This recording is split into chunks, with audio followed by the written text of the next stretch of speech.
अस्सलाम वालेकुम वरहमतुल्लाहि वबरकातुहू। उर्दू बियॉन्ड बॉर्डर्स में आपका फिर से खैर मकदम है।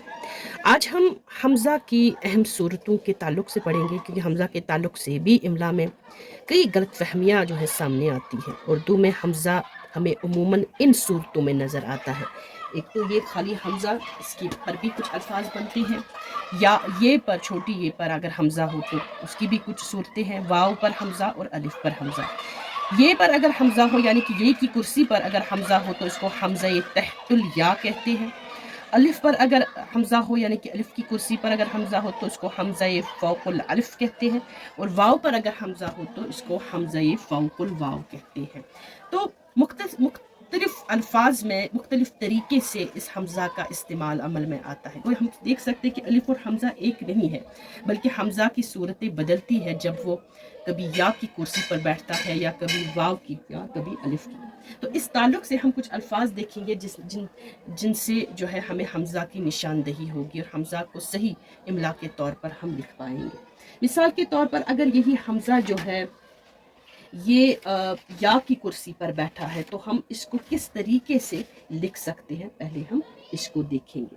मिसाल के तौर पर अगर ये हमज़ा जो है वाव की कुर्सी पर बैठा हो तो इस ताल्लुक़ से लफ्ज़ सामने आता है ऐसे,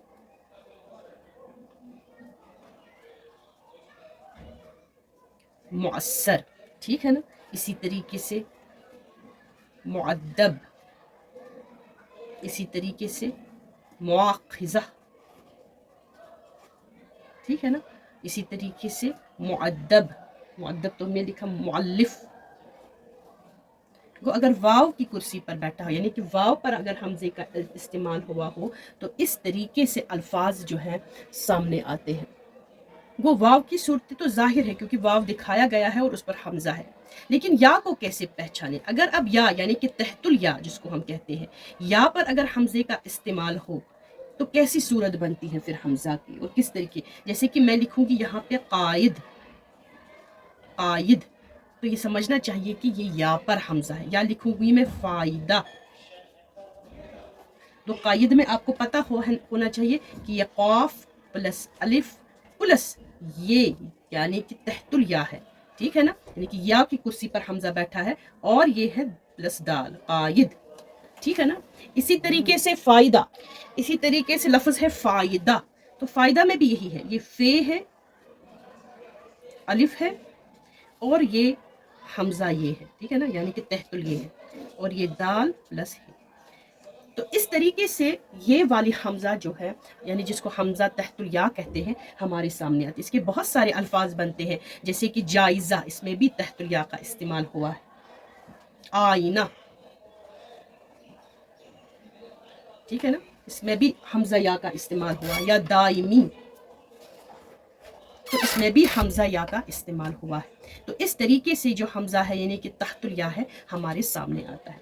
अगर अलिफ पर हमज़ा हो तो उसकी सूरतों में भी तब्दीली आती है। अलिफ के हरूफ पर अगर हमज़ा हो, मिसाल के तौर पर ये आम तौर पर तो अरबी में ज़्यादा मुश्तमिल है, उर्दू में तो हम सीधे लिखते हैं आखिर या लिखते हैं अहमद या अकबर, लेकिन अरबी में इसका इस्तेमाल कुछ इस तरीके से होता है।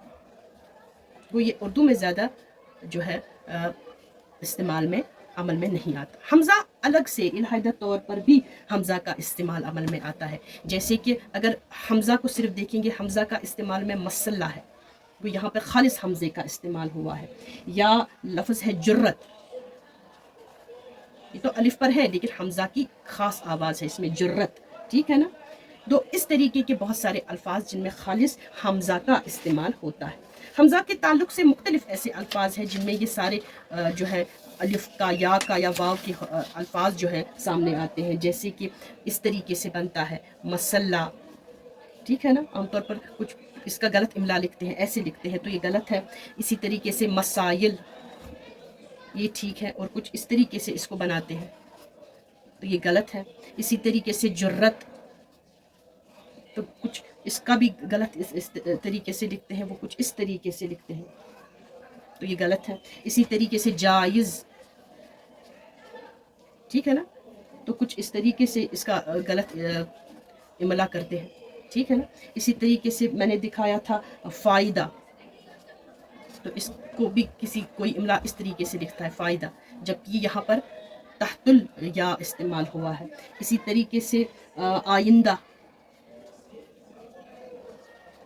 اس کا بھی کچھ اس طریقے سے غلط لکھتے ہیں, یہ سے ہی لکھتے ہیں ڈائریکٹ, جبکہ یہ تحت الیا استعمال ہوتا ہے. اس میں دائمی لفظ ہے, دائمی, ٹھیک ہے نا. تو کچھ اس طریقے سے اس کا املا غلط لکھتے ہیں. اسی طریقے سے مؤثر ہے, تو کچھ اس کو بھی غلط طریقے سے لکھتے ہیں, ایسے سیدھے لکھتے ہیں. تو یہ عمومی غلطیاں ہیں حمزہ کے املا کے تعلق سے. لیکن اگر ہم اس کو صحیح طریقے سے پڑھیں, صحیح طریقے سے اس پر غور کریں, تو ہمیں حمزہ کو صحیح طریقے سے اس کا املا ہمارے سامنے آئے گا. تو آج ہم نے یہ پورا سبق علم ہجا کا جو ہم نے ختم کیا, اور علم ہجا میں ہم نے یہ جانا کہ ہمیں لفظ کو سمجھنے, درست ہجا بندی, ہمیں اسے صحیح حصوں میں تقسیم کرنے, تلفظ کے اصول اسے درست ادا کرنے, اور املا کے قواعد اور اسے درست لکھنے کا سلیقہ عطا کرتے ہیں. تو یہ پوری نشست جو ہے علم ہجا کی جو ہے اختتام پذیر ہوئی. انشاءاللہ اگلی نشست سے ہم علم نحو کی کہ ایک نہایت اہم اور بنیادی موضوع پر باقاعدہ نشستوں کا ایک نیا سلسلہ شروع کریں گے. اس سلسلے میں ہماری خصوصی توجہ نحوی ترکیب یعنی ترکیب نحوی پر ہوگی.